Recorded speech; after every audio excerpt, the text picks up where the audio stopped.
what the coach is going to do. Kyrie Irving said everything else in terms of what has happened and transpired during the regular season goes out the window when it comes to the playoffs. This will be his first playoff game since Game 5 of the 17 finals. For him and for the Celtics, this whole rocky road, how much of this is left behind now with Game 1?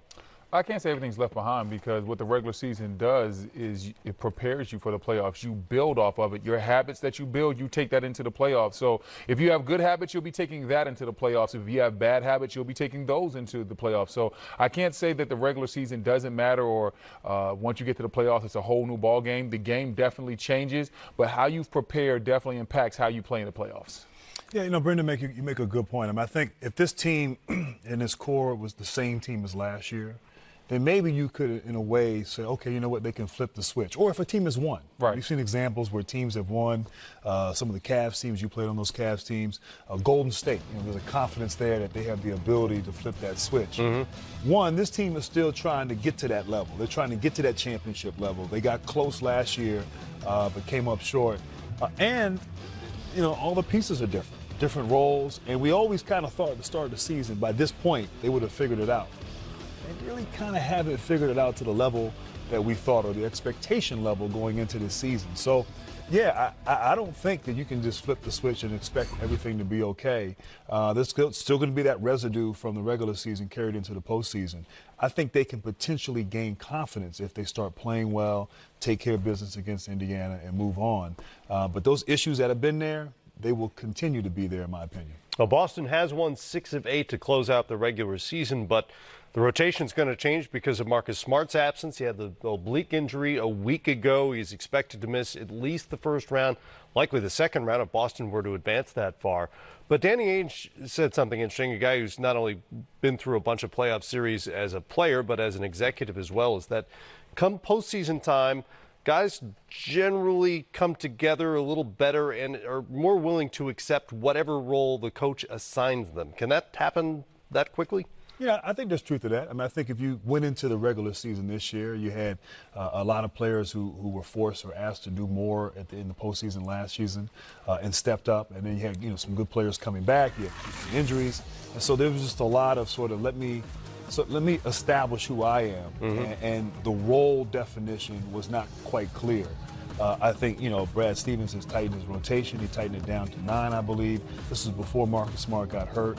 So will it be at 8 now, which is probably a good number, 8 or 9, as you start to, embark on this journey in the postseason.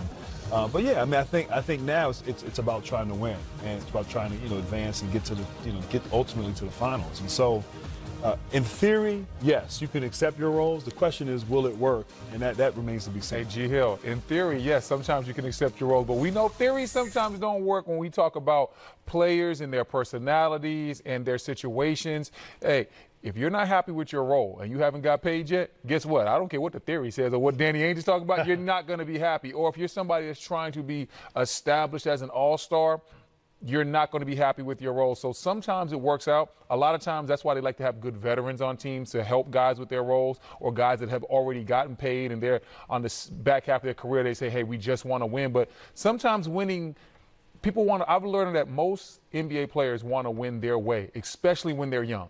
They want to win. Everybody wants to win, but they want to win their way, and they might not be willing to accept certain roles. I hope this team doesn't fall into that, because they have a lot of talent and they have a lot of guys that haven't been paid.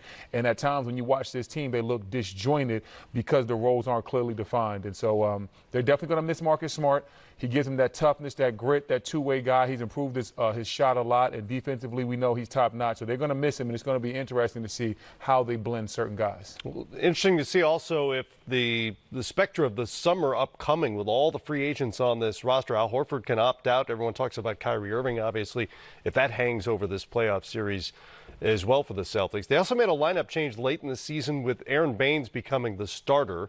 Who knows? Brad Stevens not tipping his hand for today, but what has that done for Boston? It just gives you another guy that we just talked about role definition. Baines is a guy that knows his role. He might not be as talented as some of the guys that are behind him on the bench, but he's a guy that knows what he's supposed to do. He's not going to play outside of his role. He also gives you a toughness, a presence inside that paint, and you need that. And he's another guy that's improved his offense as well.